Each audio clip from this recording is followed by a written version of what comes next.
The proximity alarms screamed through Captain David Torres's courier ship with the kind of urgent insistence that suggested his peaceful diplomatic mission was about to become significantly more complicated.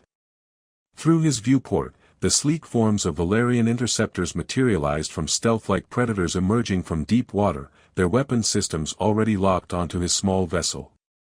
"This is Captain Torres of the diplomatic courier vessel Meridian," he broadcast on all frequencies, hoping that invoking diplomatic immunity would carry more weight than his ship's pathetic defensive capabilities. "I'm carrying sealed communications under the Geneva Accords between the Human Colonial Alliance and the Valerian Empire." The response came in accented but precise standard: "Captain Torres, you will power down all systems and prepare for boarding. Resistance will be considered an act of war." David looked at the sealed diplomatic pouch containing peace negotiations that had taken months to arrange, documents that could either end the conflict between humans and Valerians or provide justification for escalating it into full-scale war. His ship's AI was already calculating the futility of attempting to outrun vessels designed for intercepting much faster prey. "Well," he said to himself, "I always wondered what Valerian hospitality was like." The boarding process was conducted with military precision that David found both impressive and terrifying. Valerian soldiers moved through his ship like liquid shadows, their elongated ears twitching at every sound while they secured potential threats with movements too fast for human eyes to track properly. Their armor seemed to absorb light, making them appear as dangerous shadows rather than physical beings. David was escorted to the Valerian flagship through a docking tube that felt like being swallowed by some massive technological organism. The ship's interior was all flowing curves and subdued lighting that created an atmosphere of elegant menace, as if the vessel had been designed by engineers who believed that intimidation was an essential component of good architecture. "Captain Torres," said a voice behind him that carried the kind of authority that made people stand straighter without conscious decision. "I am Commander Zara Vel'tar. You will accompany me to the interrogation facility." David turned to face the legendary warrior whose reputation had preceded her across half the galaxy. Zara Vel'tar stood nearly 2 meters tall, her elongated ears swept back in the distinctive Valerian manner, and her presence filled the corridor with the kind of controlled danger that apex predators radiated without effort. Battle scars marked her visible skin like a map of violent encounters, and her eyes held the calculating intelligence of someone who had survived decades of combat by never underestimating any potential threat. "Commander," David said, managing to keep his voice steady despite the fact that he was facing one of the most feared military leaders in known space. "I assume you're familiar with diplomatic immunity protocols." "I am familiar with many protocols," Zara replied, her tone carrying the subtle threat that suggested familiarity didn't necessarily equal respect. "Including protocols for dealing with potential spies disguised as diplomatic couriers." The interrogation facility was surprisingly civilized, more like a conference room than a torture chamber, though David suspected that the civilized appearance was probably more intimidating than overt threats would have been. Zara settled into a chair across from him with fluid grace, her movements economical and precise in a way that suggested every gesture was calculated for maximum efficiency. "Your diplomatic pouch," she said, placing the sealed container on the table between them. "Our analysis indicates it contains communications regarding potential peace negotiations between your people and mine." "That's correct," David replied. "I'm authorized to discuss general terms, though the detailed negotiations would require higher-level diplomatic involvement. Tell me, Captain Torres, what makes you believe that peace between our species is possible?" Zara's question was delivered with the kind of clinical interest that suggested she was evaluating him for weaknesses or deception. David considered his answer carefully. "Because this war isn't serving either of our people's interests anymore. It's only benefiting those who profit from conflict. Weapons manufacturers, military contractors, politicians who use fear to maintain power." Something flickered in Zara's expression, too quick to identify but suggesting that his answer had touched on something she'd considered herself. "An interesting perspective," she said. "Tell me about these human colonies that seek peace. What are they willing to sacrifice to achieve it?" "That's not the right question," David replied, surprising himself with his boldness. The right question is, what are they willing to build to maintain it? Zara's ears twitched slightly, a gesture David was beginning to recognize as a sign of genuine interest rather than mere interrogation procedure. Over the following hours, their conversation ranged across topics that had nothing to do with military intelligence and everything to do with the human cost of their people's conflict. David found himself describing colonies he'd visited where children had never seen peace, where resources that could have been used for education and infrastructure were instead devoted to defensive preparations against Valerian raids that might never come. Your people, Zara said during one exchange, they genuinely believe that Valerians are interested in peace. Some do, David admitted. Others think it's naive optimism.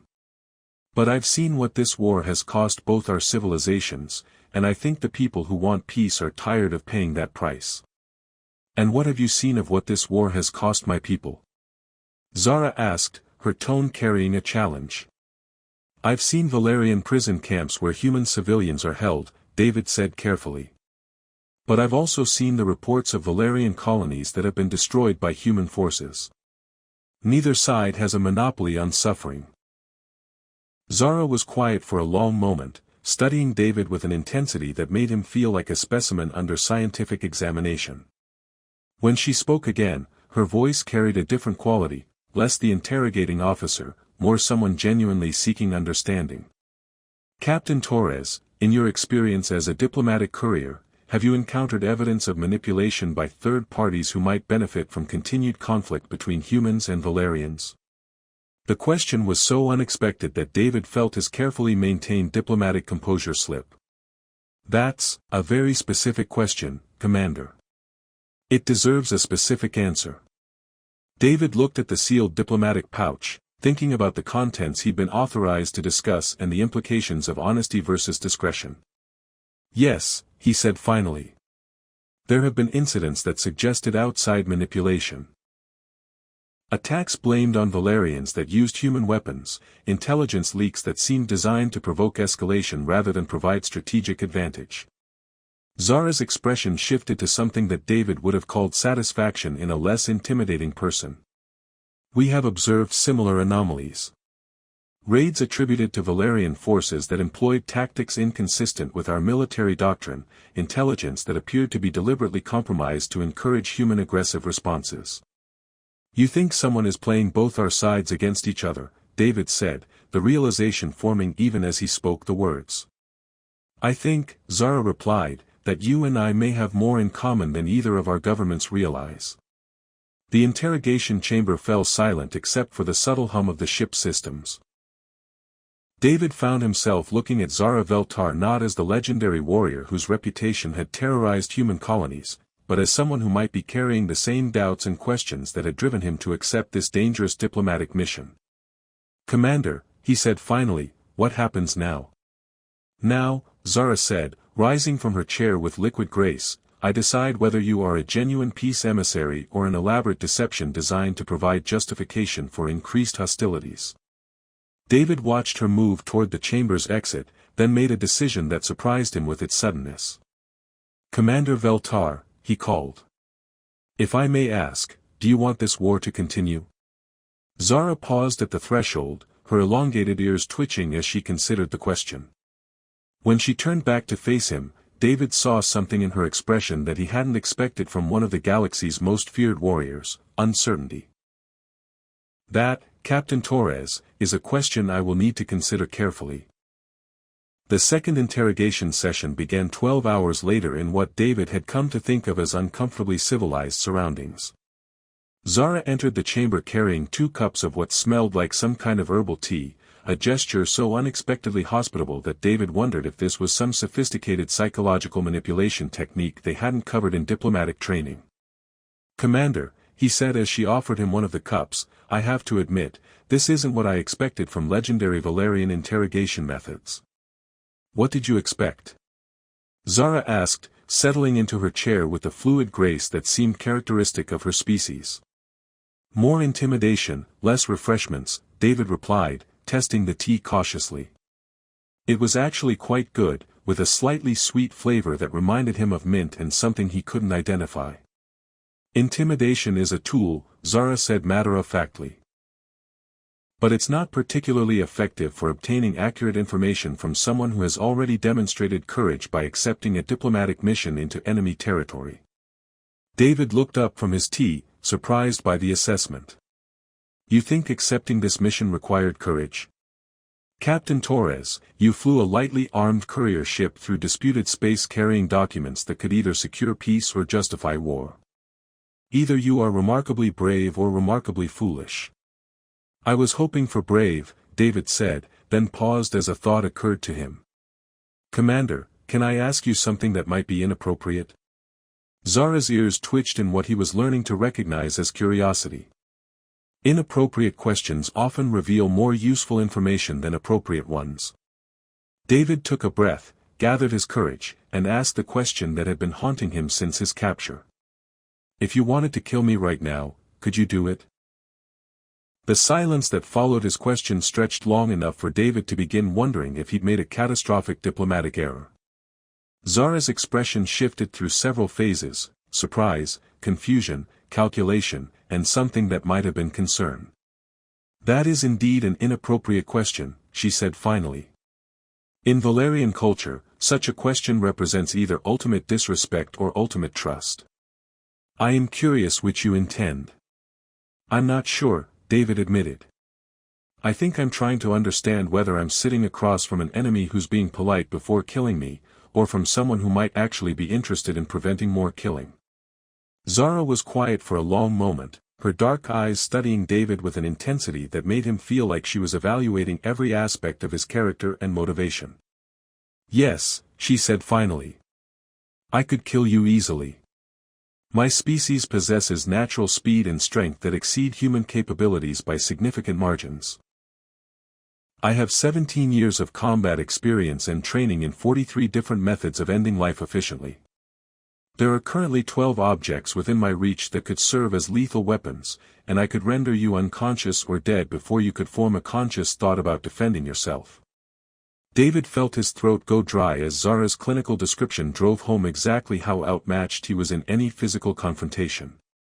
However, she continued, her tone shifting to something that sounded almost reluctant, the question is not whether I could kill you.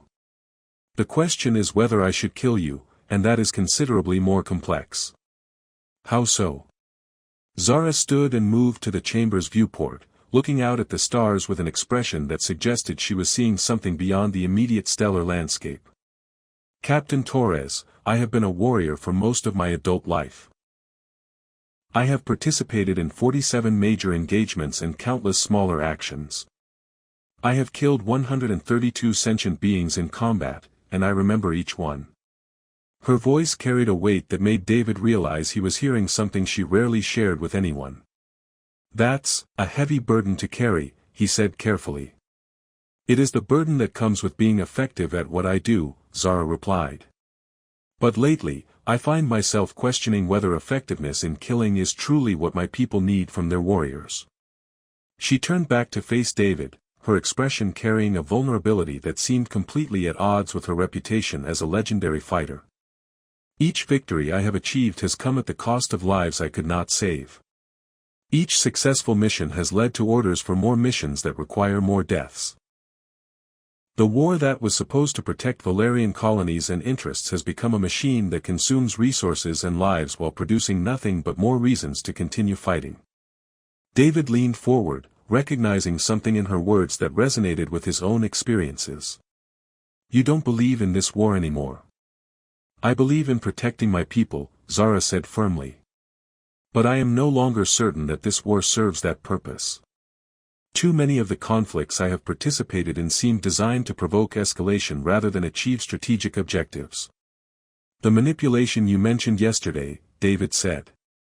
You've seen evidence of it in your own missions? Zara nodded slowly. Raids that made no tactical sense but generated significant propaganda value. Intelligence that seemed too convenient, too perfectly designed to justify aggressive responses. Orders that prioritized symbolic victories over strategic gains. Their conversation was interrupted by an urgent communication that appeared on the chamber's display screen. A junior officer's image flickered to life, her expression tense with barely controlled alarm. Commander Vel'tar, we have received reports of attacks on civilian populations in the Kepler sector. 3 human colonies have been hit with weapons consistent with Valerian military technology. High Command is requesting immediate strategic assessment for potential escalation responses. David felt his blood turn cold as he processed the implications. Commander, those colonies, they're populated by families who support the peace negotiations. Zara's expression hardened into something that reminded David why her reputation inspired fear across human space. Attacks specifically targeting pro-peace populations, she said, her tone carrying deadly calculation. Someone wants to ensure that peace negotiations fail. Commander, what are your orders? The junior officer asked. Zara looked at David, then back at the communication display. I need detailed tactical analysis of the attack patterns and weapon signatures. If these attacks were conducted by Valerian forces, there should be clear evidence of our standard operational procedures. After the communication ended, Zara turned back to David with an expression that mixed determination with something that might have been hope. Captain Torres, your original question, whether I could kill you, was based on the assumption that you and I are enemies.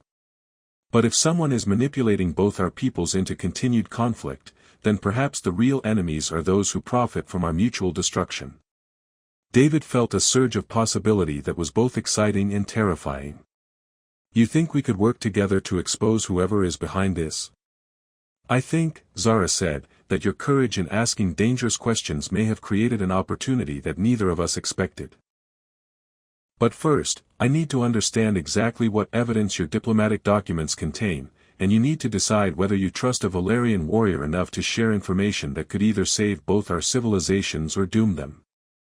Looking at Zara Vel'tar, David realized that his simple question about whether she could kill him had evolved into something far more complex and potentially dangerous. But for the first time since his capture, he felt hope that death might not be the only possible outcome of their meeting. Commander, he said, I think trust might be the most dangerous weapon we have left to try. Over the next several days, David's confinement aboard the Valerian flagship began to feel less like captivity and more like the strangest diplomatic assignment in his career. Zara had arranged for him to be housed in what she diplomatically termed secured guest quarters, which were considerably more comfortable than a prison cell and included access to historical and cultural databases that gave him insights into Valerian society he'd never expected to gain. Your people, he said during one of their regular conversation sessions, have an interesting relationship with the concept of honor in warfare. How so? Zara asked, settling into what had become her customary chair across from him. According to your military history files, Valerian warriors are taught that true victory comes from protecting those who cannot protect themselves, not from defeating enemies. David consulted his notes. That seems inconsistent with how human intelligence describes Valerian military objectives. Human intelligence appears to be as unreliable as our intelligence about human military objectives, Zara replied with what might have been amusement. Tell me what human sources say about Valerian warfare. That your people are aggressive expansionists who attack civilian targets to demoralize human colonies before launching full-scale invasions. Zara's ears twitched and what David had learned was a sign of either surprise or irritation. And what do Valerian intelligence sources say about human military strategy? I'm guessing something equally unflattering and probably equally inaccurate. That humans deliberately target Valerian religious sites and cultural centers to destroy our social cohesion before occupying our territories, Zara confirmed. Which suggests that both our intelligence services are either remarkably incompetent or remarkably dishonest. David was beginning to understand that his conversations with Zara served multiple purposes beyond simple interrogation. She was using their discussions to test his knowledge and motivations, but she was also sharing information that gave him insights into her own doubts and concerns. Commander, can I ask you about the burden of command, he said during one exchange. You mentioned carrying responsibility for lives lost in combat. Zara's expression shifted to something more guarded. What specifically do you want to know? How do you balance protecting your own people with avoiding unnecessary harm to others? For a moment, David thought Zara might refuse to answer the question. Then she stood and moved to the viewport, her posture suggesting that she was about to share something significant. 3 years ago, I was ordered to neutralize a human outpost that intelligence indicated was being used to coordinate attacks on Valerian supply convoys, she said, her voice carrying the careful neutrality of someone recounting facts rather than experiences. The mission was successful. We eliminated the threat and captured valuable intelligence about human tactical preparations. But David prompted, sensing that the story had complications. But post-mission analysis revealed that the outpost was primarily a communications relay for civilian evacuation procedures. The intelligence we recovered was actually emergency protocols for protecting non-combatants during raids. Zara's reflection in the viewport showed an expression of profound regret. We had been manipulated into attacking exactly the kind of facility that Valerian honor requires us to protect. David felt a chill as he processed the implications. Someone fed you false intelligence specifically to make you attack a civilian protection facility, which then provided justification for human retaliatory strikes against Valerian civilian targets, Zara confirmed. The cycle of escalation that followed cost hundreds of lives on both sides. And you've seen this pattern before? Zara turned back to face him, her expression grim. Enough times to recognize it. Convenient intelligence that leads to morally compromising victories, enemy actions that seem designed to provoke specific responses, tactical situations that force us to choose between military success and ethical behavior. David was quiet for a moment, thinking about his own experiences as a diplomatic courier and the patterns he'd observed in the conflicts he'd witnessed. Commander, I've carried diplomatic communications to 17 human colonies over the past 2 years, he said finally. In every case, the local authorities described Valerian attacks that seemed designed to maximize psychological impact rather than achieve strategic objectives. Raids that destroyed symbolic targets while leaving valuable military resources untouched.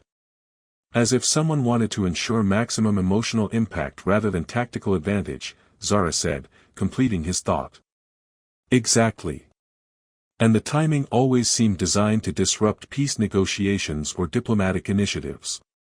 Their analysis was interrupted by another urgent communication, this one from Valerian High Command. The transmission appeared on the chamber's main display, showing a senior officer whose expression suggested that the news was not going to improve anyone's day. Commander Vel'tar, new intelligence indicates that the human diplomatic courier in your custody was part of an elaborate deception operation. Captain Torres was allegedly sent into Valerian space specifically to be captured, providing justification for expanded military action against Valerian territories. David felt his stomach drop as he processed the accusation. Commander, that's not. Zara held up a hand to stop him from speaking, her attention focused on the transmission. You are ordered to execute the prisoner for espionage and prepare your battle group for immediate deployment to human border regions. High Command expects this incident to provide sufficient justification for the final phase of military operations against human colonial settlements. The transmission ended, leaving David and Zara staring at each other across the chamber with the weight of impossible choices settling between them. Commander, David said carefully, I need you to know that I was not aware of any deception operation. My diplomatic credentials are genuine, and my mission was authorized through proper channels. I believe you, Zara said, her tone carrying conviction that surprised David. Which means that someone arranged for you to be sent into a situation where your capture and execution would provide justification for exactly the kind of escalation that would benefit war profiteers on both sides. So what do we do? Zara moved to the chamber's communication console and began accessing files from the diplomatic pouch that had been taken from David's ship. We prove that you were manipulated into this situation, and we identify who arranged the manipulation. Working together, they began analyzing the diplomatic documents and cross-referencing them with Valerian intelligence reports about human military activities. The pattern that emerged was both clear and disturbing, a series of incidents and communications that suggested systematic manipulation of both human and Valerian decision-making processes. Look at this, David said, pointing to a communication timeline. Every major escalation in the conflict was preceded by intelligence leaks that seemed to provide justification for aggressive responses. And every attempt at peace negotiations was disrupted by incidents that made diplomacy seem impossible, Zara added, reviewing Valerian military records. Someone has been playing both our governments like instruments in an orchestra. The question is who benefits from keeping us at war. Zara pulled up financial records that had been included in the diplomatic intelligence David had been carrying. Arms manufacturers, military contractors, politicians whose careers depend on external threats, colonial administrators who profit from emergency resource allocations. People who have no interest in peace because peace would end their profit streams, David said, feeling pieces of a larger puzzle falling into place. Captain Torres, Zara said, her voice carrying the authority of command decision, I am going to make a choice that violates my direct orders and places both of us in considerable danger. What choice is that? I am going to trust that your commitment to peace is genuine, and I am going to help you expose whoever has been manipulating our peoples into this conflict. David felt a mixture of relief and terror at her words. What about your orders to execute me? Zara's smile carried the kind of dangerous satisfaction that reminded David why her reputation inspired fear across human space. I think I will report that the prisoner escaped during a security malfunction. After all, it would be embarrassing for Valerian military efficiency if a simple human diplomat managed to outwit our security systems. And if we're caught? Then we will face the consequences together, Zara said. But if we succeed, we might prevent a war that would destroy both our civilizations. Looking at this legendary warrior who had chosen to trust him despite orders to kill him, over the next several days, David's confinement aboard the Valerian flagship began to feel less like captivity and more like the strangest diplomatic assignment in his career. The plan they developed was audacious enough that David wondered if courage and stupidity were really just different names for the same thing. Using Zara's command access to Valerian military communications and David's diplomatic credentials for human colonial networks, they would simultaneously broadcast evidence of the war profiteering conspiracy to both civilizations, making it impossible for either side to suppress the information. The timing has to be perfect, Zara explained as she prepared the transmission protocols. If either government receives advance warning, they can dismiss the evidence as enemy propaganda. And if we're wrong about any of this, David added, we'll have committed treason against both our peoples simultaneously. An impressive achievement for a simple diplomatic courier and a tired warrior, Zara said with what might have been humor. They had spent 18 hours analyzing the evidence, cross-referencing financial records, communication intercepts, and tactical reports to build a comprehensive picture of how the war had been manipulated. The conspiracy was more extensive than either had imagined, involving corporations, government officials, and military contractors from both human and Valerian territories working together to ensure continued conflict. The beautiful irony, David said as he reviewed their compiled evidence, is that the real conspiracy was interspecies cooperation designed to prevent peace. While we're attempting interspecies cooperation designed to achieve it, Zara replied. I suppose there's some cosmic balance in that. Their work was interrupted by an urgent communication from Valerian High Command that made both of them realize their time for preparation had run out. Commander Vel'tar, came the voice of Admiral Kythr, one of the most senior officers in the Valerian military hierarchy, you are ordered to report immediately to High Command with confirmation that the human spy has been executed. Your battle group will then deploy to coordinate the final military campaign against human colonial territories. Zara looked at David, then at the communication display, then made a decision that would define both of their futures. Admiral, she replied, I have discovered evidence that Captain Torres was manipulated into his current situation as part of a conspiracy to justify expanded military action. I request permission to present this evidence before any execution orders are carried out. The silence that followed her response stretched long enough for David to wonder if they were about to witness the end of both their careers and possibly their lives. Commander Vel'tar, Admiral Kythr's voice carried the dangerous quiet that preceded military discipline, you are ordered to execute the prisoner immediately and report for disciplinary review. Any delay will be considered insubordination. Sir, Zara replied with the kind of respectful firmness that suggested she was about to commit career suicide. I formally invoke Article 7 of the Valerian Military Code, which requires investigation of evidence that could prevent unnecessary loss of life.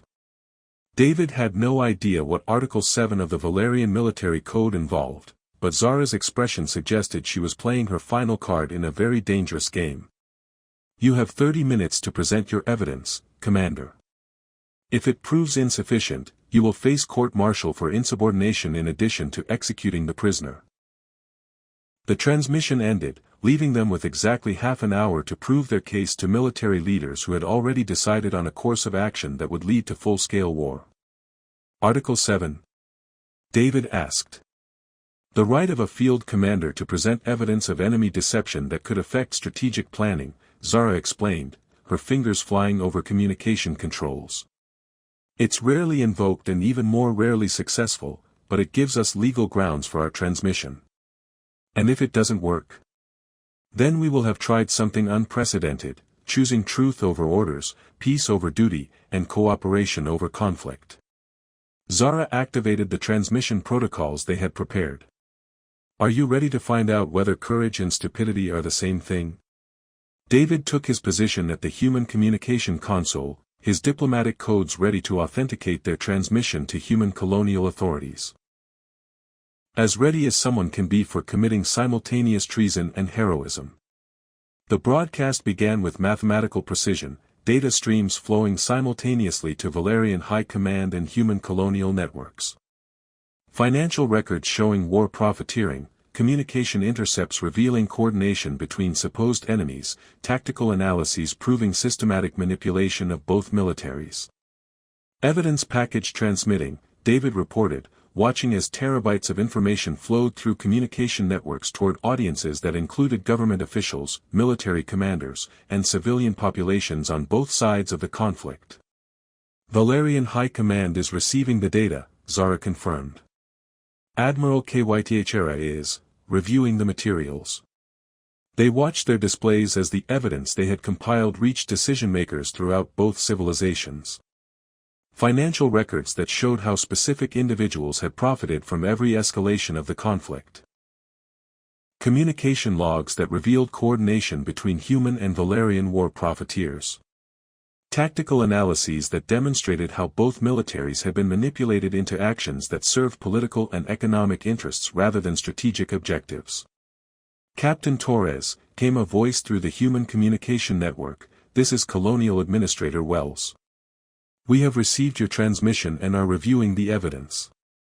If this information is accurate, it represents a fundamental reassessment of our entire military policy. Commander Vel'tar, Admiral Kythra's voice carried a tone that David couldn't quite identify. The evidence you have presented suggests systematic manipulation of Valerian military operations. We are initiating immediate investigation of the sources you have identified. For the next several hours, David and Zara monitored communications from both civilizations as their evidence propagated through military and civilian networks. The reaction was swift and decisive. Investigations were launched, assets were frozen, and several high-ranking officials from both governments were placed under arrest pending review of their involvement in the conspiracy. Commander Vel'tar, Admiral Kythra's voice returned to their communication system. Your invocation of Article 7 has been validated. The evidence you presented has prevented a military campaign that would have served enemy interests rather than Valerian security. You are commended for your service to the Empire. Captain Torres, Colonial Administrator Wells added through the human network, your diplomatic mission has achieved results beyond our most optimistic projections.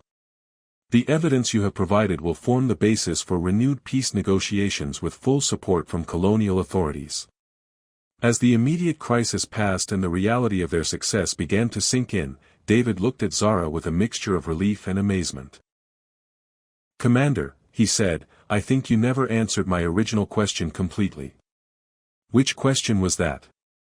Whether you could kill me. You explained how you could do it, but you never said whether you would do it. Zara's expression shifted to something that combined warrior's pride with genuine warmth. Captain Torres, the ability to kill is a tool. The wisdom to choose not to kill is what separates a warrior from a mere killer. You asked if I could kill you, and the answer was always yes. But the more important question was whether I should kill you, and that answer was always no. Because you realized I wasn't your enemy? Because I realized that choosing mercy over violence, understanding over fear, and cooperation over conflict is what makes victory meaningful. Zara gestured toward their communication displays, which were now showing preliminary arrangements for renewed peace negotiations. Any warrior can end a life. But it takes wisdom to choose to save lives instead. David felt profound satisfaction as he processed what they had accomplished together. His dangerous question had led to revelations that were already changing the relationship between their civilizations. So what happens now? He asked. Now we help both our peoples learn to work together instead of being manipulated into working against each other, Zara replied. I suspect that will be more challenging than exposing the conspiracy, but considerably more rewarding. And us? What happens to a human diplomatic courier and a Valerian warrior commander who decided to trust each other? Zara's smile carried the satisfaction of someone who had found purpose beyond mere duty. I think we become proof that cooperation between former enemies is not only possible, but necessary for both our civilizations to thrive. Looking at this legendary warrior who had chosen mercy over violence and truth over orders, David realized that his simple question about death had led to something far more important, the beginning of a peace that would be built on the foundation of trust between individuals willing to choose understanding over fear. The galaxy would remember the war between humans and Valerians, but it would also remember how that war ended, not through conquest or surrender, but through the courage of two people who asked dangerous questions and chose to trust each other with the answers.